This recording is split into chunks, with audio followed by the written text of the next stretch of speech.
Meus irmãos, bom dia. Uma coisa certa, tudo que Deus fala tem a orientação do Espírito Santo.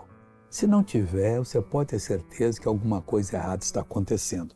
Romanos 3, versículo 21 diz assim: mas agora se manifestou sem a lei a justiça de Deus. Então não tinha nada a ver com a lei, mas foi a justiça de Deus, tendo o testemunho da lei e dos profetas. Ela manifesta através da graça.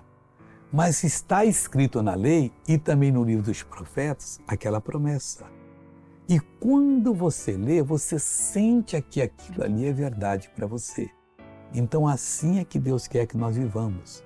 Nós não temos que olhar para uma coisa do outro mundo achando, não, é porque não, vamos ficar na palavra do Senhor. O que Deus está nos dando é para nós, pertence a nós e nós vamos vencer em nome de quem? Em nome de Jesus.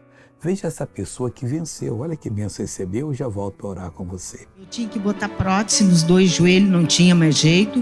Aí eu vim aqui, o Senhor fez oração, eu consegui ficar melhor, não precisei botar prótese.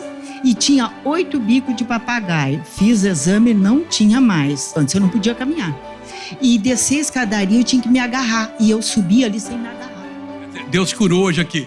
Você dominou mal, irmão. Exato. Pode mexer agora, tudo? Mexer e subir a escadaria. Então vai lá que nós vamos ver você descer aqui agora. O câmera vai filmar só descendo lá. Deixa ela descer. Vai lá, pessoal. Não conseguia descer, agora desceu. Agora dá meia volta e sobe, irmão. Dá meia volta e sobe, eu quero ver. Isso. Vai lá, pessoal. Não podia, mas agora com Jesus pode.